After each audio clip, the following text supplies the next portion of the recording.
ये कहानी है एक स्टूडेंट विकी की, जो पहले एक टॉपर था, लेकिन क्लास 8th और 9th में आते आते वो एक एवरेज स्टूडेंट बन गया। हर साल उसको पढ़ाई पहले से ज्यादा मुश्किल लगने लगी और क्लास 10th में जब उसके बहुत बुरे मार्क्स आते हैं, पढ़ाई से तंग होकर उसने अपनी मम्मी को बोला, माँ ये पढ़ाई इतनी मुश्किल क्यों होती है, जाओ मुझे नहीं करनी है। और तभी उसकी मम्मी ने उसके माथे पे हाथ फेर के बोला, चल आज मैं तुझे एक कहानी सुनाती हूँ। एक बार एक पेंसिल तंग होकर अपने परिवार से बोलती है, मुझे नहीं अच्छा लगता बार बार शार्पनर से शार्प होना, हर बार आखिर इतना पेन में क्यों सहूं। और पेंसिल की मम्मी ने बोला, वो इसलिए बच्चे ताकि तू शार्प बन, कुछ खूबसूरत सा लिख सके। विकास बच्चे, तू भी उस पेंसिल की तरह है और ये मुश्किल पढ़ाई तेरा शार्पनर है, और मुझे विश्वास है कि तू उस पे गिव अप नहीं करेगा और एक दिन अपनी धार से इतिहास में अपना नाम लिखे। थप्पड़ मार के क्लास 10 टॉपर वेदिका जब बैक बेंचर देव के प्यार को रिजेक्ट करती है तो उसका दिल टूट जाता है। देव को वेदिका पे बहुत गुस्सा आता है, पर उसकी बातों में सच्चाई छिपी थी, वो देव जानता था। और जब लड़कियां दिल तोड़ती है ना, तब चाहे कितना भी स्ट्रॉन्ग लड़का हो, माँ की गोद ही याद आती है। माँ की गोद में अपना सर रख कर देव बहुत ज्यादा रोता है और डिसाइड करता है कि तू होगी बचपन से टॉपर, पर मैं भी बैक बेंचर हूँ। और जब एक बैक बेंचर कुछ ठान लेता है तो उसको रोकने की ताकत किसी में नहीं होती। क्लास 11th में वही बैक बेंच से पूरे अटेंशन से देव पढ़ाई शुरू करता है। शुरू में उसको बहुत दिक्कत होती है, कॉन्सेंट्रेशन इश्यूज होते हैं, पर वेदिका की हुई इंसल्ट को याद करके वो दिन रात एक कर देता है। और 6 महीने बाद किसी स्कूल के इतिहास में पहली बार जब टीचर कोई भी सवाल पूछती तो सबसे पहले लास्ट बेंच से जवाब आने लगा। वेदिका का आशिक अब फाइनल एग्जाम में उसका राइवल बन गया था। क्लास 11th में देव वेदिका से सिर्फ 5% पीछे था, लेकिन जेडब्ल्यू का गेम काफी अलग था। कोचिंग में देव को काफी क्वेश्चंस बाउंसर जा रहे थे और मॉक टेस्ट में तो वो फेल तक होने लगा, जबकि वेदिका कोचिंग में भी टॉपर थी। तेरी क्या औकात है मेरे सामने, वेदिका के शब्द फिर से देव के कानों में गूंजने लगे। Part 4 in the pin comment. ये कहानी है दो दोस्त अखिल और वियान की, जो पढ़ाई में बहुत ही कमजोर थे, लेकिन एक दिन जब पेरेंट्स टीचर मीट में टीचर्स ने दोनों को बहुत सुनाया, दोनों की मम्मी ने अपने बच्चों को साइड में ले जाके कुछ बोला और जैसे कोई जादू हो सारे एग्जाम में सिर्फ अखिल और वियान ही टॉपर्स थे। टीचर्स भी सोच में पड़ गई कि दोनों की मम्मी ने ऐसा तो क्या बोला होगा, लेकिन कंपटीशन की वजह से अखिल ने वियान से दोस्ती तोड़ दी और क्लास 10th और 12th दोनों में अखिल ने वियान को 2% से बीट भी कर दिया। आपकी मम्मी ने उस दिन पीटीएम में आपको क्या बोला था? एक जूनियर स्टूडेंट ने अखिल से पूछा। माँ ने बोला था कि बेटा अगर तू पढ़ेगा नहीं तो लाखों बेरोजगार लोगों की तरह सड़कों पे नौकरी की तलाश में घूमेगा, तू वर्ल्ड का बेस्ट बेटा है, जा अपने टीचर को गलत साबित कर। और एग्जिट 15 साल बाद अखिल बहुत ही रिच बनकर भी खुश नहीं था और जब ज्यादा पैसों के लिए नए जॉब इंटरव्यू देने जाता है, अपने सामने वो सीईओ की सीट पर वियान को पाता है। वियान उसको देखकर बहुत ही खुश हो उसको तुरंत हायर कर लेता है। भाई हमने तो बराबर मेहनत की थी, पर तू इतना आगे कैसे? और वियान ने बोला, सारा क्रेडिट मेरी मम्मी को जाता है, जिसने उस दिन मुझे ये बोला था कि बेटा तुझे पढ़ लिख कर बड़ा आदमी बनना ही होगा ताकि भारत देश के लाखों बेरोजगारों की तू मदद कर सके। सेल्फिश गोल्स आपको सिर्फ एग्जाम में टॉपर बना सकते हैं, पर दूसरों की मदद करके ही आप जिंदगी में टॉपर बन सकते हैं। रोहित जब अपने दादाजी के साथ पानी पूरी खा रहा था, सामने से आती BMW को देख उसकी आंखों में एक चमक उठी। दादाजी ऐसी बड़ी गाड़ी में कैसे खरीद सकता हूँ? बेटा ऐसी गाड़ी खरीदने के लिए तुझे बड़ा आदमी बनना पड़ेगा। अच्छा तो बड़ा आदमी कैसे बनते हैं दादाजी? बड़ा आदमी बनने का एक सिंपल सा सीक्रेट है, अगर तुझे जानना है तो कल सुबह ठीक 5 बजे टेरेस पे आ जाना और 4, 4:30 और 4:45 का अलार्म स्नूज कर। 5 बजे रोहित जैसे तैसे जब छत पर पहुंचा, दादाजी वहीं खड़े आसमान को देख रहे थे और रोहित को आता देख, ये राइट वाली बिल्डिंग देख रहा है बेटा, यहाँ हर फ्लैट 40 से 50 लाख का है और मोस्टली सारे अपार्टमेंट्स में किराएदार रहते हैं। और ये लेफ्ट वाली बिल्डिंग देख, यहाँ पर हर अपार्टमेंट 2 से 3 करोड़ का है। दोनों बिल्डिंग्स में तुझे कुछ डिफरेंस दिखा? जी दादाजी। रोहित सब समझ गया। तो ना डिग्री का, ना फैमिली बैकग्राउंड का, आम आदमी और बड़े आदमी में फर्क है तो सिर्फ डिसिप्लिन का। क्योंकि सुबह के 5 बजे जहाँ किराएदार वाली बिल्डिंग में सारी लाइट्स बंद थी, अमीरों वाले अपार्टमेंट्स की आधी लाइट्स ऑन।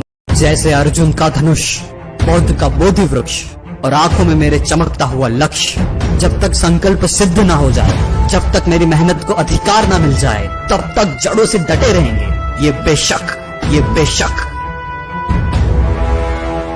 बैक बेंचर की एक सीक्रेट स्टडी टिप जिसको फॉलो कर कम टाइम में सिलेबस खत्म करके एवरेज स्टूडेंट भी 90+ स्कोर कर पाया। ईशान एक एवरेज स्टूडेंट था जो परेशान होकर अपने बैक बेंचर दोस्त एवा को बोलता है, एवा एग्जाम दरवाजा खटखटा रही है और तैयारी बस उतनी है कि चुल्लू भर पानी में डूब जाना ही ठीक होगा। अरे तू मर जाएगा तो टीचर मुझ पे शक करेगी। एवा हंसती है, मजाक मत कर एवा, सारा सिलेबस बाकी है, पर तुझे किस बात की दिक्कत? तू तो बिना पढ़े भी 90+ स्कोर कर देती है। प्लीज मुझे अपना सीक्रेट बता दे, एक शर्त पे बताऊंगी, पूरे 1 वीक तक गुप्ता जी के वहाँ से गोलगप्पे खिलाने पड़ेंगे। डील डन है मेरी माँ, प्लीज बता। ठीक है, तो कम टाइम में सिलेबस खत्म करके 90+ स्कोर करने की 2 स्टेप टेक्निक है जिसको बंक आउट टेक्निक कहते हैं। यार बंक करके कौन टॉप करता है? मेरे जैसे बैक बेंचर्स करते हैं ना। स्टेप 1, सिलेबस इसलिए कंप्लीट नहीं होता क्योंकि स्कूल और ट्यूशन की चक्की के बीच एक स्टूडेंट गेहूं के दाने जैसा पीसता है। तो एग्जाम के 2 वीक पहले हर फ्राइडे और सैटरडे सेल्फ स्टडी करने के लिए स्कूल से छुट्टी मार। स्टेप 2, अब कॉम्बो टेक्निक को यूज करके वीकेंड के पूरे 3 दिन, फ्राइडे सैटरडे संडे, सुबह दोपहर और शाम तीनों टाइम 2-2 घंटे इंपॉर्टेंट टॉपिक्स को पढ़ और रिवाइज कर। इससे तो सिर्फ 3 दिन में सारे इंपॉर्टेंट टॉपिक्स 18 घंटे पढ़ के एग्जाम में आसानी से अच्छा स्कोर कर पाएगा। छोटे भाई छोटी बहन, मुझे पता है तुम पढ़ते तो बहुत हो, पर ये कमबख्त सिलेबस याद ही नहीं होता। तो 5 ब्रेन एक्सरसाइज है जिससे तुम्हारी मेमोरी इंप्रूव हो जाएगी। फर्स्ट, सुबह उठ के अपने फोन को फ्लश करो और 20 मिनट के लिए अपने पसंद का फेवरेट आउटडोर स्पोर्ट खेलो। इससे ब्रेन में ब्लड सर्कुलेशन इंक्रीज होकर अलर्टनेस बढ़ेगी और उसके बाद जो भी तुम पढ़ोगे वो अच्छे से याद होगा। सेकंड, जब भी कोई नई जगह जाते हो तो गूगल मैप मत यूज करो, रास्ते पूछ के जाओ और कोशिश करो कि बिना किसी की मदद के वापस आओ, पर अगर खो जाओ तो पुलिस बुलाओ। थर्ड, अगर लड़के हो तो खाना बनाना सीखो। देखो यार, खाना बनाना एक आर्ट है और हमारी मम्मी आर्टिस्ट है। कुकिंग में स्मेल, टच, साइट और टेस्ट सब होता है जो ब्रेन के अलग अलग पार्ट्स को एक्टिवेट करता है। फोर्थ, जैसे कहानी वाले भैया ने नई भाषा सीख के अपनी क्रश को स्पेनिश में ते आमो बोला था, नई भाषा सीखने से ब्रेन की व्हाइट मैटर में चेंजेस होते हैं जिससे न्यूरॉन की कनेक्टिविटी इंप्रूव होती है। फिफ्थ, अगर पहले बताए कोई भी ट्रिक्स काम नहीं कर रहे तो एक टॉक्सिक रिलेशनशिप में आ जाओ। कोई ऐसा लड़का है लड़की जो first mid day, hug day, birthday के डेट्स पूछ के तुम्हारी जिंदगी तबाह कर दे।